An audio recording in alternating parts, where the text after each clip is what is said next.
On this episode of the Press Rewind Prince Lyrics podcast, I'll be discussing the Parade/Sign of the Times Era Vault track, Wonderful Day. So, can we talk a little bit about the Prince estate and how they determined what songs recorded in 1985 and 1986 would be considered Sign of the Times era, and thus released on the Sign of the Times Super Deluxe from 2020? I mean, we all know Prince was a prolific motherfucker, so, releasing albums every single year for the most part in the 80s, 78 to, the early 90s. So the lines get a little bit blurry when it comes to songs that he may have intended for or inspired by an album cycle from one year and then applied to an album to released in the following year. For example, Wonderful Day was recorded at Sunset Sound Studios in late January 1986. Per Prince Vault, the title song was likely inspired by a line Prince, as Christopher Tracy, says to a Venus de Milo statue in a deleted scene from Under the Cherry Moon, which was filmed in France in that past fall of 1985. He was apparently working on scoring that particular scene, in the days leading up to this Sunset Sound session in late January 86. An instrumental portion of this track was included as background music for Under the Cherry Moon in a scene where Christopher and Tricky were playing, who was played by, of course, Jerome Benton, can be seen arguing. Doesn't that squarely place this song in the Parade era? I mean, to me it does. Yet, it ended up being released on the Sign of the Times Super Deluxe. So, if the Prince estate ever releases a Parade Super Deluxe, which I've hounded on them before in previous episodes to do, I would love to have it, there will be several songs I personally felt could have and should have been on a Parade Super Deluxe instead of Sign of the Times, but I digress.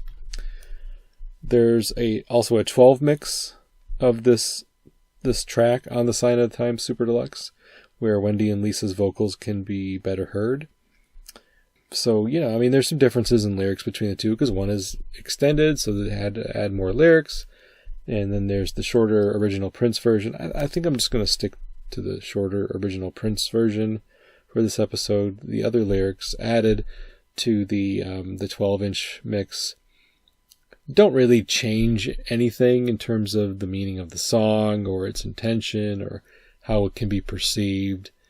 It's just a little bit more along the same lines of what we get in the shorter version in terms of, the song structure, the song story, the themes. Nothing much different that I feel warrants covering both. So in verse 1, we get, sometimes I can't make up my mind, don't know which yellow brick road to take. Everybody makes suggestions, but the words don't rhyme. Decisions they don't have to live by are easy ones to make. But why can't they love me for what I am instead of what they want me to be? A true love to clear my mind out, a tool of my fantasies. So here I think the singer, in this case of course Prince, but it could be applied elsewhere to other people singing the song, the subject, the narrator, seems to be at a crossroads in life, I think. Maybe that interpretation is a bit too on the nose, considering the line, I don't know which yellow brick road to take. If he's not at a crossroads, it appears as though he's been tasked with making a lot of different decisions. Not unlike Prince, the man himself, in real life. Singer, songwriter, band leader, actor, now a director of a major motion picture. That's a lot of hats to wear. In the song, he admits that he, at times, may be a bit indecisive. I can't make up my mind. Would it indicate that? A character flaw, or just admitting to being a human being? I think that's pretty understandable. You're forced to make a lot of decisions, very important decisions, every single day of your life. Sometimes you may struggle to make up your mind, and everybody's waiting for you to make up your mind, to make a decision, to make a call. It's your career after all, Prince. So, and then if it's just a song about being that type of person who is being asked to make a lot of decisions, it can be taxing. It can take its toll. Everybody makes suggestions, but the words don't rhyme. I like that line in particular. I take it to simply mean the suggestions don't always make sense. So he's listening to a lot of people's suggestions, recommendations, opinions, and, saying that the words don't rhyme, to me, means that it doesn't make a lot of sense. It doesn't seem to add up. It doesn't flow. It doesn't jive with what maybe the singer of the song thinks is the right decision to make, but hasn't ultimately decided yet. Maybe they just aren't matching the singer's sensibilities, or all the things taken into consideration, don't know all the facts. So they're only giving a recommendation or a suggestion based off of maybe what they think is right, based off of what they know, the limited information that they may have to help them decide, or could simply be selfish motivations too. So maybe not thinking of the person who's needing to make the recommendation, but what will they get out of a decision that they can convince the singer to make. It's easy to make suggestions when you're not the one that has to live and stand by them, is ultimately what I think he's saying here.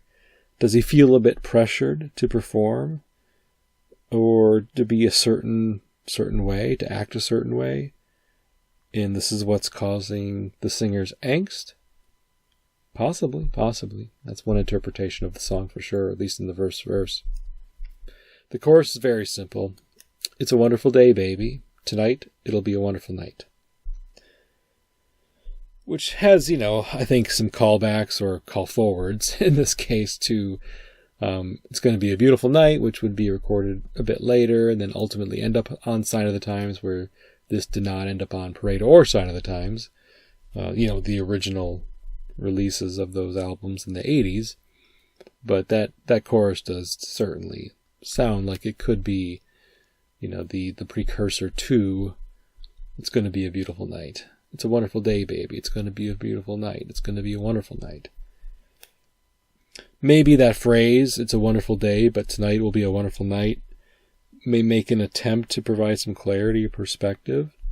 Kind of like a don't sweat the small stuff, or the longest day may come to an end, or may have an end, or some other sort of proverb, I guess, that Prince may have been considering. But in some ways, the chorus does feel a little disconnected, in my opinion, to the first verse. Like, I don't really completely understand what "It's a Wonderful Day" and "Tonight will be a Wonderful Night" has anything to do with the lines about not being able to make up their mind and other people helping them make decisions, but they don't have to live with them.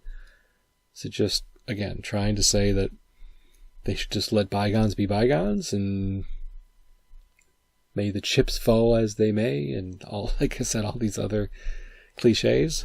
Potentially. The second verse is, nobody's fault but your own if you don't do what you want. But you got to know what you want to pass. Most fools' problems, soon as they pass, they get irrational, lose all their hunger, all their thirst. Well, there's a few differences in the lyrics between the original Prince version that I just read and the 12-inch mix. They both start with the same couple of lines where Prince chastises either himself or others for listening to others' recommendations or opinions instead of doing what they feel or he feels is right. Nobody's fault but your own. So he's blaming himself, I guess, for taking bad advice. But after that, the lyrics diverge a little bit. Here in this shorter, earlier version, Prince says, you got to know what you want. And, mentions fool's problems. So, if you're a fool with a problem, it'll eventually pass. And once that happens, people kind of like have short-term memory loss where they just they forget the struggle, I guess, and they lose all their hunger, all their thirst, is sort of kind of explaining how when things are going well, you just kind of forget the bad times that you had to experience to get there, and don't learn anything from it, and don't grow. Losing their drive is maybe a problem when things are too easy. But on the 12-inch mix, he changes the lyrics to talk about, group solutions that work for everyone is a fallacy. No such thing. People have to figure out what's right for themselves and not worry about what everybody else is doing. And that's really kind of some additional lyrics that he throws in here on the second verse. I know what basically the 12-inch version does is it has its own second verse, and then that's taken out for the shorter version, or I should say it added for the 12-inch, since the 12-inch longer version came second. And then this whole second verse that I just read on the shorter version is then put later in the 12-inch song. So there's some similar lyrics between this verse in the shorter version as the second one in the longer version, but it's not all identical, and some of these lines are repeated multiple times in the 12-inch mix. Then the chorus is the same again. Nevertheless, it's a wonderful day, baby. Tonight will be a wonderful night. And then we get another grouping of lyrics. I don't know if this is another verse or a bridge. I'm not exactly sure what to call it, but he says, kiss you back, it's the way. Kiss on the cheek, that'll make it all right. Make it right, make it all right. Tell 'em I know what you like, and baby, I know what you're worth. And insecurities never make no money. Animosity kills boys and girls. Okay, well, there's not a whole lot here to really parse through. It's kind of strange. I mean, generally speaking, I think this song is fun. I like it a lot, but the lyrics are not all that deep. Which is, I'm finding as I'm going through a lot of these vault tracks, it didn't end up on albums. That's the case. I think, and what I think I have to say about that is, maybe if these songs were ultimately going to be released on an album, Prince may have done more with the lyrics than what he ended up doing on these demos, these vault tracks. And that's maybe why some of the lyrics at times seem a little too simple, or maybe the choruses don't really jive with the verses. I'm going to give him the benefit of the doubt in that, because I just don't notice that same problem in the officially released music. So dissecting these vault tracks, these demos, you have to kind of take that into consideration, especially if you're going to be critical, which I have at times been, not overly critical. Like, I still really like these songs, don't get me wrong, but dissecting the lyrics like I do for this show does expose some of these songs for being a bit weaker in that regard. And it's largely, I think, to do with the fact that they may not have been exactly what he would have written. He would have spent more time on the lyrics if he knew it was going to end up on an album. Like, it was, here's the final track listing. Let's fine-tune these songs to make them a bit stronger. But then going back to these lyrics, like, okay, well, I know what you like. I know what you're worth. Is this talking about, again, insecurities and animosity or problems in our society? Or is it a misheard lyric? I know what you're worth, or I know it's your world. What do you think he's saying here? I hear both. I kind of hear both lyrics. And again, another sort of, we'll call it problem with some of these vault tracks is not all of them does Prince sing the lyrics enunciate them in a way that makes it very clear what he's intending. That was a little bit of a problem early on when he was singing in his falsetto for his debut. I mean, even Soft and Wet, one of his biggest songs from that era, from the 70s, had misheard lyrics for decades. The transcribed lyrics on Genius, which is now no longer the lyric website that I use, had completely messed up lyrics for Soft and Wet. In just the way that he sang them in his falsetto with the not clearly enunciating did make it hard to understand exactly what he's saying. And maybe because some of these are just kind of ad-libs or not necessarily intended to be deciphered completely. You know, I know what you're worth. Insecurities never make no money. So, you know, I guess, again, kind of commenting on the ability to make decisions, ability to be confident in who you are and what you are and what you want to put forth in the world are the ways to be successful. Insecurity and animosity are not ways to be successful, like holding on to animosity towards other people, jealousy, doesn't really add value to your life. He says it kills boys and girls, but I think that's just an exaggeration for effect, but not literally kills. It maybe kills their passion, kills their ability to succeed.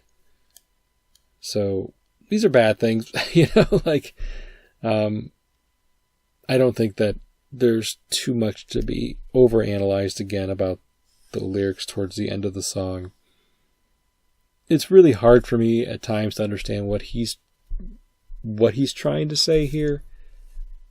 Not just this towards the end of the song where he's just singing lines, but in the song in general. And this is the one fault I have with it. I think Wonderful Day is well, wonderful, and it's a great song to listen to if you don't think too deeply about it.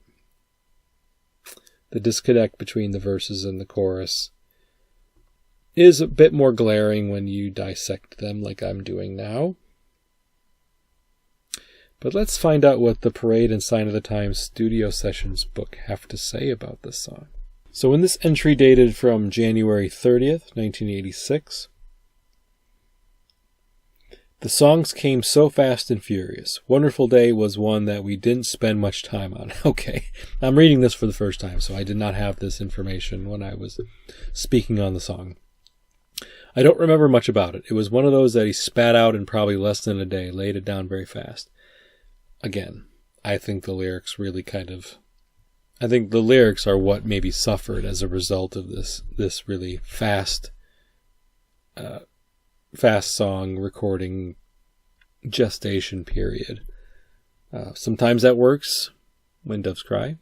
Sometimes it doesn't. Prince continued working on music, not only for Parade, but for future projects of his own and his protégés, likely for the simple reason that he just liked to record and couldn't stop. I want the biggest shelf in the record store, the most titles, proclaimed Prince. I know they're not going to sell, but I know somebody's going to buy at least one of each. Oh, and I forgot to mention that previous quote about it being fast and furious and probably recorded in less than... That was from Susan Rogers.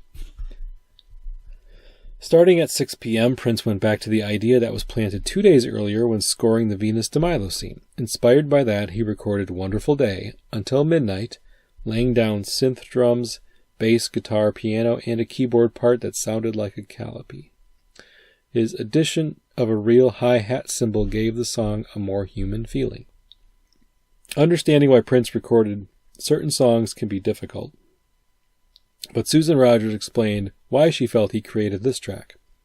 As I recall, Wonderful Day was one of those songs, almost like Christopher Tracy's Parade, on the Parade album, where it serves the function of getting the album started. It served a musical function because you needed something upbeat here, and it also served a storytelling function. Wonderful Day is something he did very quickly and, for all I know, may have intended to replace later on with another upbeat song once he had a little bit more time to find the right thing. At midnight, Prince created multiple mixes of the song, one of them without any vocals, and two before Wendy would add her vocals the following day, and probably also worked on an instrumental mix of Under the Cherry Moon and strings-only mix of Old Friends for Sale, both of which were created and considered for the movie. The last 90 minutes in the studio were spent gathering samples of various songs from Parade for a radio spot to advertise the album. It is unclear if he was present during this part or if he was simply asked his engineer to find the samples for him. Wendy and Lisa would be tasked with recording the narration for the commercial when the ad was completed, but it appears that work on the narration may have waited until late April. Status. Work on Wonderful Day, the 348 version, would continue the following day. It was used during the scene that contains Prince and Jerome's butterscotch chocolate scene in Under the Cherry Moon. The full version remained unreleased during Prince's lifetime, but was included on the Sign of the Times Super Deluxe Edition in 2020. An extended mix containing Wendy and Lisa, which is 7 minutes and 34 seconds, was also included on that collection. And then on the next day, they talk a little bit about in the book that Wendy and Lisa joined Prince to work on Wonderful Day and helped contribute 8 hours of additional overdubs, including at least 2 hours of vocals before the song was mixed. And that would be the longer version. We helped him with Wonderful Day. We didn't write it, but we helped him.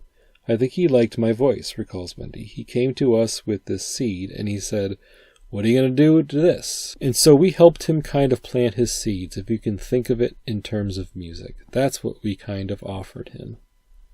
Once that finished, and a safety copy of the mix was created, 4 C60 cassettes were dubbed, and the session ended at 10 p.m., which was early for Prince.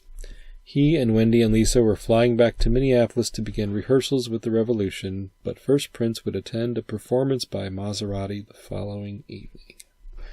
Okay. I think that is it for Wonderful Day. You just kind of knocked it out there in a couple of days. And the song, again, I will reiterate, is fun. I enjoy it. It is a good song. Don't get me wrong. It's a good song. Lyrically, a little bit of a mess. That's all I'm going to say about that. And that's just my opinion. I mean, if you think the song is flawless and needs no additional improvement in terms of lyrics or music or anything, that is absolutely valid. I just think the lyrics could have been a bit stronger, but it's not terrible. It's not cringeworthy. It's just a little bit scattered and maybe not cohesive. But that is Wonderful Day. I think that'll do it. This has been the Press Rewind Prince Lyrics Podcast. I've been your host, Jason Brenninger. You can find the show at pressrewind.net, social media, and your various podcast players. And until next time, thank you very much, and goodbye.